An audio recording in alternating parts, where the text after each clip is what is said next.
Olá pessoal, tudo bem? Hoje a gente está aqui para fazer um vídeo diferente. Eu vou entrevistar o João Kepler, que é um dos palestrantes mais sintonizados em tendências, inovação e convergência digital do Brasil. Ele é especialista em e-commerce, marketing, empreendedorismo e vendas e faz parte de um roadshow chamado Varejo Show, que circula o Brasil conversando com varejistas do país inteiro. Ele esteve recentemente em um dos principais eventos de varejo do mundo, que é a NRF Big Retail Show, que acontece sempre, todo ano, em janeiro, em Nova York. E hoje ele está aqui para conversar com a gente sobre as principais tendências e lições que ele trouxe de lá para os pequenos varejistas. Olá, Kepler, tudo bem? Olá, Natasha, muito obrigado a todos vocês aí, um prazer estar falando diretamente para vocês aí do blog do Gazin. E vamos aí, vamos falar sobre o que a gente viu lá em Nova York, sobre o que está acontecendo no varejo, não só no mundo, mas também aqui no Brasil, né? Em que a gente pode ajudar esse pequeno e médio varejo a vender muito mais e aumentar o patamar e o nível de atendimento e de vendas. Legal. Então, para a gente começar, você me apresentou 5 grandes tendências que você viu a respeito de varejo lá na NRF e eu queria que você falasse um pouquinho mais. Para começar, você disse que é importante encontrar um nicho. O que você quer dizer com isso, Kepler? Antes de responder exatamente essas 5 tendências, eu diria assim que não é bem umas 5 tendências, são 5 pontos fundamentais, Natasha. Não é só tendência. A tendência, ela é uma coisa que precisa, assim, que vai acontecer, que está todo mundo fazendo, né? É também uma tendência, mas é mais que eu digo que é uma condição de sobrevivência hoje, esses pontos, para que o médio varejo consiga sobreviver e competir. Né? Porque é muito difícil você competir com grandes players. Então, existem algumas coisas que eu apresento como condição essencial para essa sobrevivência. Em relação à tendência, Natasha, a gente viu todo mundo hoje só se fala em marketing de influência, fala da geração millennial, né? Essas foram as palavras que a gente mais ouviu na NRF, e no ano passado a gente ouviu muito falar de multicanal, né? Então são tendências que muitas dessas coisas, muitas vezes não são aplicadas na prática e no dia a dia do varejo, mas que o varejo precisa ficar antenado e ligado com o que vai acontecer lá fora. Então, eu fiz questão de fazer essa diferença, né, essa diferenciação, para a gente poder ser bem objetivo em relação ao que eu acredito como as 5 ou 6 ou condições fundamentais para que o varejo consiga sobreviver. Legal. Você me perguntou do nicho, né? Então, o pequeno varejista, sim, na verdade, nunca vai conseguir competir com grandes varejos. É muito difícil. Então, ele tem que se esforçar no sentido de encontrar uma especialidade, sabe, Natasha? Encontrar um nicho. Em que ele é bom?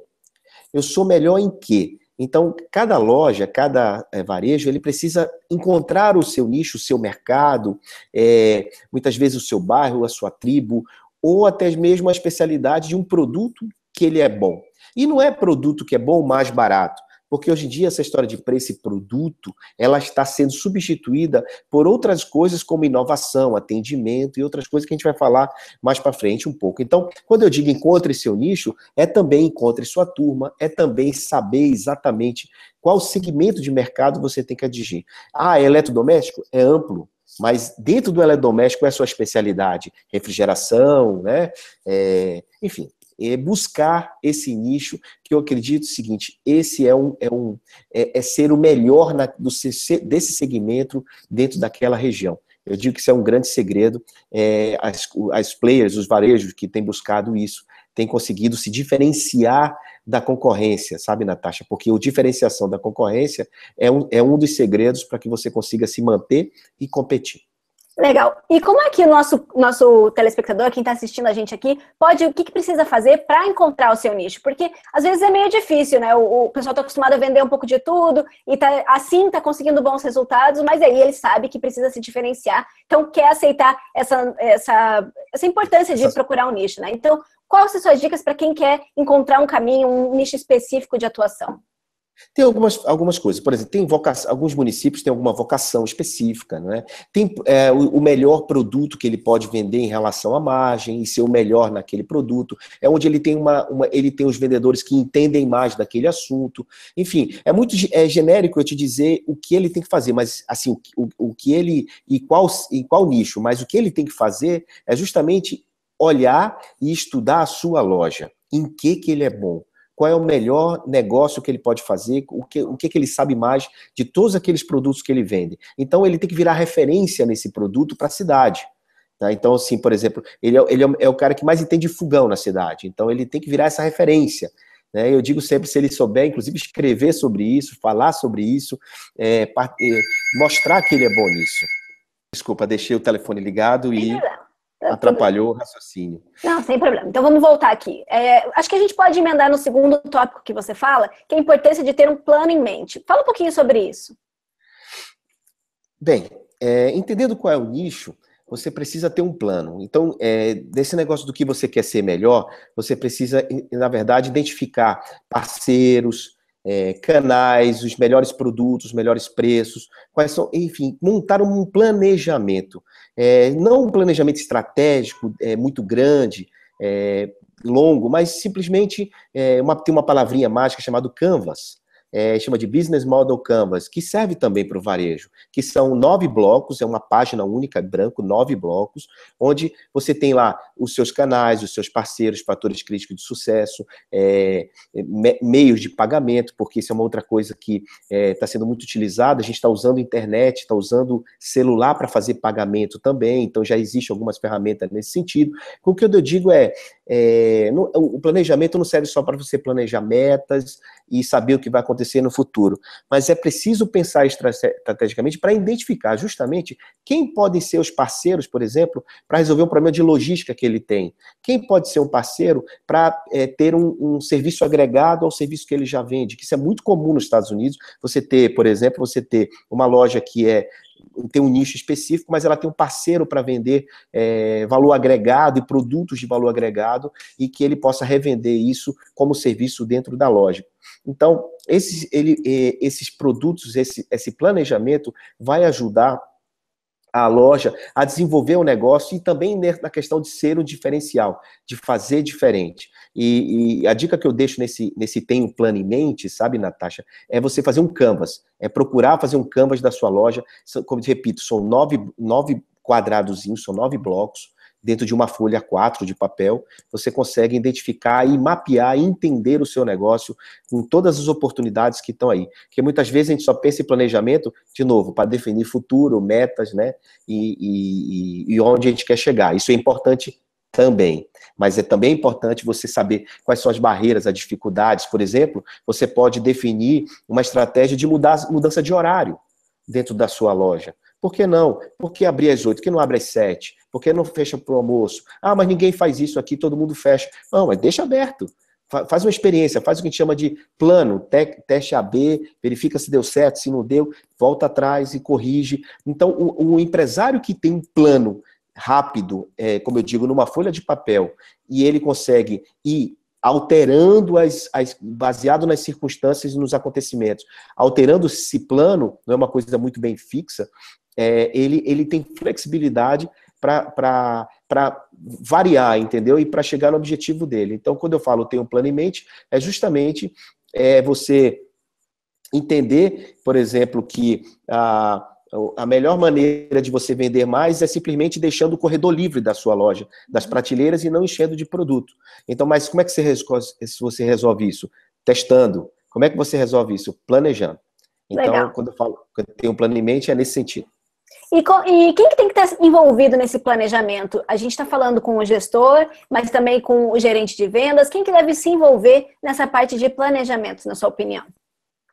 Bom, hoje em dia, quando existem alguns métodos de inovação chamados design thinking, né? É uma palavra difícil, mas é quando toda empresa ela participa do plano da empresa. Então, ela participa do objetivo final. Muitas vezes, o empresário, ele é caladão, sabe? Ou o gerente não passa onde eles querem chegar, e aí o funcionário não tem como colaborar. Então, o processo não é colaborativo. As ideias, as melhores ideias, saem onde a gente menos espera, Natasha. Então, muitas vezes, o vendedor, a atendente, a balconista, ela pode dar alguma ideia, por mais limitada e sem estudo que ela seja, ela pode sair com uma ideia incrível que vai revolucionar e que vai fazer diferente as coisas. Eu costumo dizer, sabe, Natasha, não atropelando os itens, que esse tipo de plano e inovação, baseado na inovação, ele vem nos pequenos detalhes. Então, por exemplo, eu tenho um cliente em São Paulo que ele me chama sempre para falar de inovação para os colaboradores, justamente para abrir a cabeça de todo mundo. Mas eu cheguei lá outro dia e a dona Maria do cafezinho me serviu o cafezinho normal, numa xícara e tal. Então, eu perguntei para ela, onde é que tem uma padaria aqui perto? Ela me falou, tem uma padaria ali na esquina e tal. Eu fui lá, comprei um saco, sabe, Natasha? Tá me ouvindo bem? Aham. Comprei um saquinho de sequilhos, de uma bolachinha doce, e falei para ela assim, agora a senhora vai servir todo mundo de novo, agora com esse sequilho, com esse biscoito na xícara. Ela disse, mas por quê? Não, faça isso, a senhora vai ver. E falei filmando, e porque eu tinha um encontro logo na sequência com a diretoria da empresa. E sabe o que aconteceu, Natasha, na hora que ela foi oferecer o café para as pessoas e para os colaboradores? O negócio agora aqui tá bom. Ou seja, deu um impacto. Uma pequena mudança. Uma mudança simples, eu posso falar de várias delas para você como impacto. Essa mudança na percepção de quem estava vendo foi uau. Realmente aquilo surpreendeu. Então, hoje em dia, esse plano que eu quero dizer, quando você puxa dos colaboradores, e muitos deles vão trazer ideias até mesmo que possa parecer absurda, mas no fundo, se essa ideia impactar o cliente, que é o cara que vai comprar, deu resultado. Então, todo um planejamento tem que ser feito para isso, pensando em como gerar esse uau na visão e na perspectiva de quem compra, e não do dono, e não só do gerente. Entendeu? Então, assim, o processo é muito mais complexo hoje em dia, porque as relações, elas são baseadas em pessoas, né? E muitas vezes a gente esquece isso, porque pessoas compram de pessoas, né? E não só de uma empresa, né? Então, assim, o primeiro impacto que o vendedor, com que o cliente chega numa loja é com o vendedor, com o atendente, então ele se relaciona com aquilo ali, e isso sim é que tem que ser cuidado, tem que ser tratado com muito cuidado, porque quando você envolve esse colaborador no plano da empresa como um todo, ele passa a participar, e ele passa a colaborar. Aí você vai dizer, João, mas esse cara não quer participar, ele quer só o salário dele e pronto. Então esse não é o funcionário ideal que você tem que ter na tua loja. Não é o funcionário ideal que você precisa ter, você precisa buscar quem possa ser impactado com aquilo que está vendendo. Outra coisa que eu falo muito é quando você está recrutando, cara, verifique quantas vezes essa pessoa já entrou na sua loja, já comprou da sua loja, qual é a experiência que ele tem com a sua marca, com o seu produto. Isso é importante, porque se ele tem uma experiência positiva com você, a chance dele te comprar para te vender é muito maior. Então, dê preferência a essas pessoas que possam ter tido alguma relação com você. Mas como é que você descobre isso? Tem várias formas de descobrir isso hoje em dia. As redes sociais estão aí. Você pode simplesmente fazer uma pesquisa no perfil dessa pessoa na rede social para ver o que ela fala. Por exemplo. Aliás, o próximo tópico já engata bem nesse, né? Que você diz que é importante se preocupar com a tecnologia e utilizar a tecnologia como parceira. Obviamente que a gente vai falar sobre vendas, mas inclusive no recrutamento da equipe de vendas também dá para utilizar a tecnologia para fazer bons negócios, né? Para encontrar as pessoas ideais para sua equipe. Exato. Para encontrar a pessoa ideal, basta ele procurar no LinkedIn, por exemplo, que é uma rede social que vai ajudar esse varejo a buscar um profissional ideal. Mas usar a tecnologia a seu favor é simplesmente dizer o seguinte: a tecnologia é um negócio caro, software, hardware, é uma coisa um pouco distante do uso de todos nós. Né, de 10 anos para cá, isso ficou comum. Todos nós temos um smartphone à mão. E mais do que isso, o varejo passou a ter várias soluções e sistemas que atendem à necessidade dele, que não mais um software pesado, caro, que custa caro para fazer uma alteração. Então, tem muita coisa, soluções nas nuvens. Hoje, um varejo pode ter um site gastando quase nada, pode fazer um e-commerce gastando quase nada, pode fazer um aplicativo, pode ter, por exemplo, uma solução de checkout que não necessariamente precisa ser no caixa, pode ser através de um tablet. Pode, sabe o quê? O varejo, ele pode resolver um problema que ele tem, que é a chamada venda perdida. O que é a venda perdida? Eu entro dentro da sua loja, procuro, e vou embora. E aí? Quem é essa pessoa que entrou e você não sabe quem é? Então, existem soluções para isso. Meuatendimento.com.br é uma solução que ajuda você a resolver o problema da venda perdida. Então tem muita coisa hoje. Quando eu digo, o problema não é a tecnologia, o problema é o jeito que você usa a tecnologia e a forma e o para quê que você está usando. Então, quando você consegue se identificar com isso e ficar aberto às tecnologias e às soluções, a gente percebe na Venda Mais, por exemplo, quando a gente lê a Venda Mais, a quantidade de artigos e dicas e informações a respeito de aplicativos, soluções, software para vendedores e também para os empresários é impressionante. Mas por que isso? Porque ela está disponível, não é?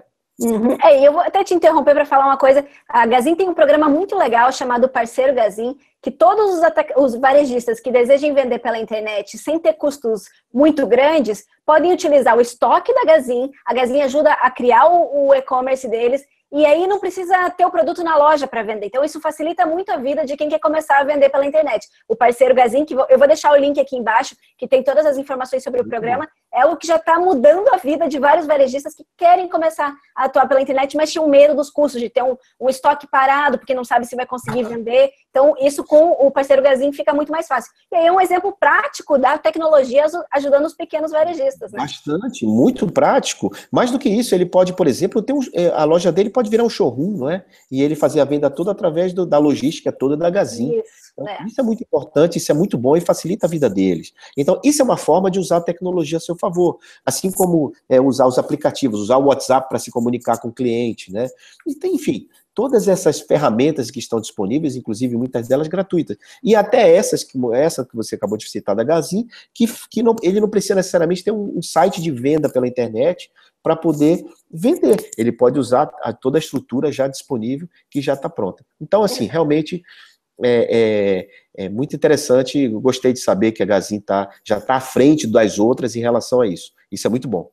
Legal. E então, ajuda o pequeno e médio varejo. Isso, exatamente. Vamos passar aqui para o quarto tópico que você aborda, que é a importância de utilizar canais digitais para competir com os grandes. Explica um pouquinho essa história para gente.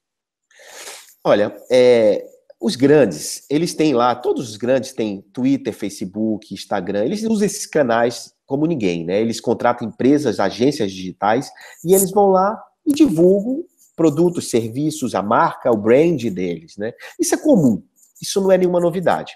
Sabe o que é novidade? É você saber que nem sempre o que ele está falando ali gera credibilidade na ponta. Por que não? Porque muitas vezes fica uma coisa, não é pessoal. E como eu disse lá atrás, a venda hoje é muito de relacionamento mais próximo, pessoal. E as pessoas querem ter essa relação de one-to-one, ou seja, de um para um. E você, médio, pequeno, você pode conseguir isso. Você pode ter muito mais relevância para o teu público do que uma grande marca. Você pode criar uma identidade, perfis sociais, interagir diretamente com esse teu público e resolver o que eles querem, né? Esse público quer alguma vantagem e alguma atenção. E é o que você consegue fazer quando você é nichado, é o que você consegue fazer quando você está atendendo uma região específica, porque você não precisa ser o maior, você precisa ser o melhor. E para ser o melhor, você se ampara nesses canais digitais, nessas redes sociais, lembrando que cada uma rede social tem que ter uma estratégia específica para cada uma, né? E aí você consegue se diferenciar. E aí você impacta primeiro a pessoa. Mas o impacto não é só, Natasha, para esse produto. Muita gente acha que, eu vou usar o Facebook para botar lá. Compre um ar-condicionado, preço tal. Não é assim. Vamos falar do calor, vamos falar da necessidade, vamos gerar demanda, vamos gerar necessidade nos clientes e você resolve o problema. Como? Com esse ar-condicionado. Entendeu? Não é bem a questão de vender um produto, mas sim de resolver um problema. Uhum. Tem uma coisa que eu digo sempre, o que vende uma floricultura, por exemplo? O que vende uma floricultura? Me ajuda, Natasha. Não são só flores, né? Não são só flores. Tem emoções, né? Tem muita coisa por trás. Emoções, sensações, exatamente. Então você tem que descobrir o que a sua loja vende. Qual é o impacto que ela... Por que as pessoas entram lá? Para resolver problemas. Para resolver problema que tá precisando comprar algum móvel, algum eletrodoméstico, né? Então elas precisam de produtos para resolver problemas delas, e não porque é bonito, porque é muito diferente hoje em dia a forma a relação de compra. Então quando você consegue identificar isso, porque que o teu cliente está entrando na tua loja para comprar, já no primeiro olhar, e o teu vendedor é treinado, preparado para isso, cara, fica muito mais fácil. Então, se você a paralelo a isso, você consegue nos teus canais digitais mudar a tua comunicação, sair de preço, promoção e produto, que isso é um grande problema, é uma perigosíssimo desconto, né? Que o cliente fica sempre esperando desconto, só vou comprar quando tiver desconto, só vou comprar quando tiver desconto. E muitas vezes você come a sua margem por conta desse desconto, é você trabalhar exatamente nas sensações, nas emoções, nas necessidades, nos problemas e nas soluções. Legal, Então, a gente fala sempre sobre isso no blog do Varejo. Eu vou deixar mais links com instruções, porque isso que o Kepler falou é muito interessante e importante para o seu sucesso. Então, a gente está aqui debatendo, esse tema é super legal, mas, obviamente, precisa ir mais a fundo, né? E se preparar para oferecer o conteúdo que vai fazer a diferença para a sua loja. Então, não deixa de ler os posts que vão estar aqui embaixo, porque eles com certeza vão te ajudar a seguir essa dica do Kepler. E também aprofundar. E aí, só para a gente concluir esse assunto dos canais digitais, você, depois que você começa a ter uma relação com esses clientes podem ser os seus propagadores, porque cada pessoa segue, cada um de nós temos em média 300 seguidores em alguma rede social. É uma média. Então, imagina se o teu cliente satisfeito, ele der um depoimento de 10 segundos, 15 segundos, e quantas pessoas não vão ver aquilo? Resolvi meu problema porque eu comprei na loja tal coisa, fui bem atendido, recebi não sei o quê. E aí ele fala sobre isso e você faz com que ele propague essa informação nas próprias redes dele. Isso é um broadcast poderosíssimo, ele propagar boas histórias, ou então as suas próprias histórias. Quando você, por exemplo, conta uma história da sua maneira, de uma situação da loja, de um cliente, que não tem nada a ver com a venda especificamente. Por exemplo, eu conheço vários casos eu conheço um caso, por exemplo, que o varejo ele não bota preço, um varejinho de alimentação, ele não bota preço no bolo. E aí, quanto é o bolo? Não, você diz quanto quer pagar o bolo. Você bota lá R$5, R$10 e deixa lá.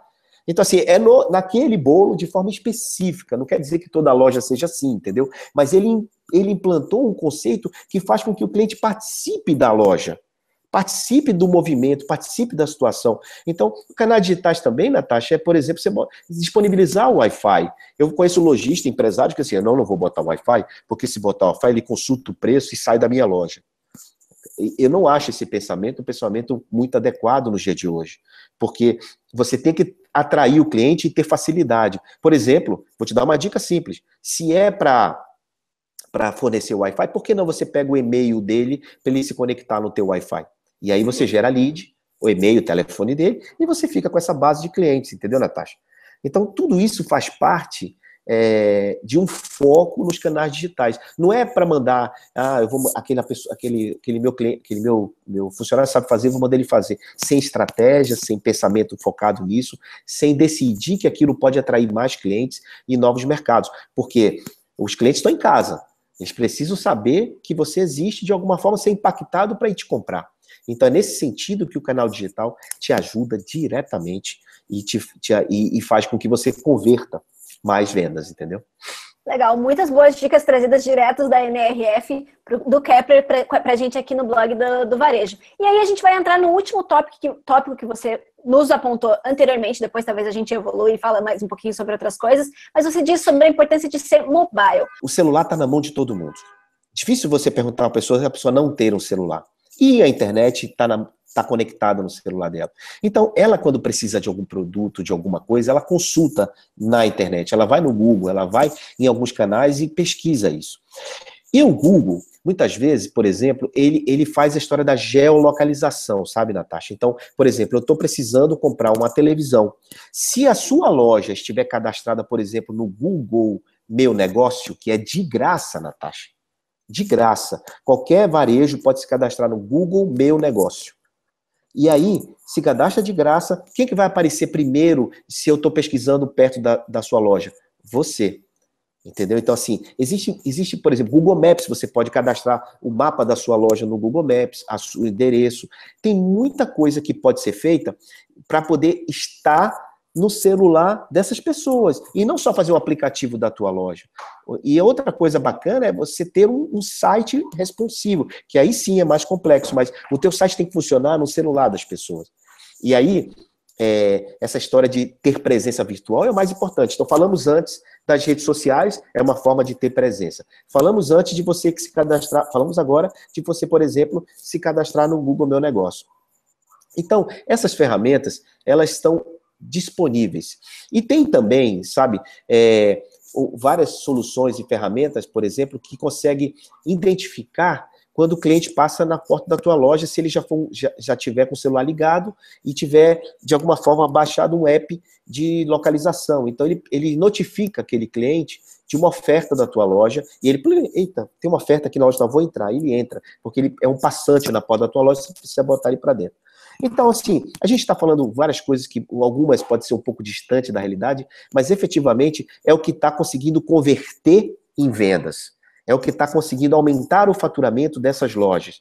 E é claro que isso é um papo de 1h30, 2 horas, não dá, e esse hangout aqui hoje não dá para a gente explodir, como você bem colocou, mas no blog tem muita informação técnica, né, no teu blog, no blog da Gazin, que ele pode olhar e também pode participar aí, quem sabe qualquer dia eu passo com o Varejo Show pela sua cidade e a gente tem a oportunidade de te mostrar várias ferramentas delas, muitas delas gratuitas, né?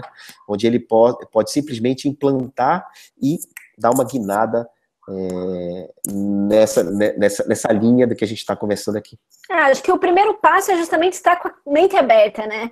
Começar a analisar essas possibilidades, saber que existe esse novo mundo para ser explorado, porque por mais que hoje pareça distante, é algo que com certeza no futuro será essencial para o sucesso de todo mundo. Então, começar antes, você vai estar largando na frente. Então, acho que as dicas que você apresentou até aqui, com certeza são essenciais para o sucesso hoje e no futuro do pessoal que está nos acompanhando, né? Legal, legal. Eu queria deixar para vocês também algumas coisas assim que eu penso, né, como inovação. João, você falou muito de tecnologia, você fala muito digital, mas tem inovações, sabe, Natasha, básicas, simples, que o varejista pode fazer na loja dele. Se você me permite, eu queria dizer algumas, por exemplo. Não é possível? Fique à vontade.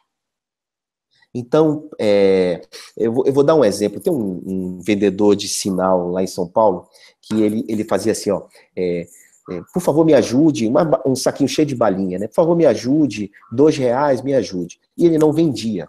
Simplesmente ele não vendia. O que aconteceu? Foi, deram uma dica para ele mudar essas frases. E ele colocou frases, por exemplo, assim, venda essas balas porque não posso vender a minha sogra. E só o fato dessa frase ter sido impactante e engraçada, ele vendeu muita bala. Então, assim, às vezes, um detalhe, a inovação é no detalhe, né? É um detalhe simples, como eu disse, da mudança de horário, servir uma água na entrada, uma água na saída, talvez. Por exemplo, imagina uma loja que tem um varejo de alimentação, por exemplo, que tem um freezer no fundo da loja, todo dia do lado de uma escola, os meninos entram lá, pegam a Coca-Cola e vai embora. E só compra Coca-Cola. E aí, de repente, ele muda aquele freezer de lugar. E quando o rapaz chega lá, o aluno chega para comprar, ele tem pipoca, tem outras coisas além da Coca-Cola. Ei, cadê a Coca-Cola? Não está mais aqui, mas ele viu que tinha outras coisas, porque ele está ali, ele entrou para fazer aquilo, o objetivo dele era a Coca-Cola. Então, assim, muita gente entra na sua loja com um objetivo. E por que não você tirar a atenção para outras coisas e não só para aquele objetivo que ele entrou lá para fazer e de repente você consegue impactar para que ele faça uma venda adicional, uma venda complementar. Isso é muito bacana. Às vezes as pessoas dizem assim, eu preciso mudar minha vitrine. Sua vitrine tem que mudar sempre. Sua vitrine tem que estar sempre em movimento. A sua loja tem que estar em movimento. Eu digo que eu tenho um amigo que é colega do Varejo Show, que diz assim, movimento gera movimento, que é o Fred Alecrim. Então, você precisa se movimentar para que o cliente se movimente e entre na sua loja. Não dá para você ter um vendedor de braços cruzados esperando o cliente entrar.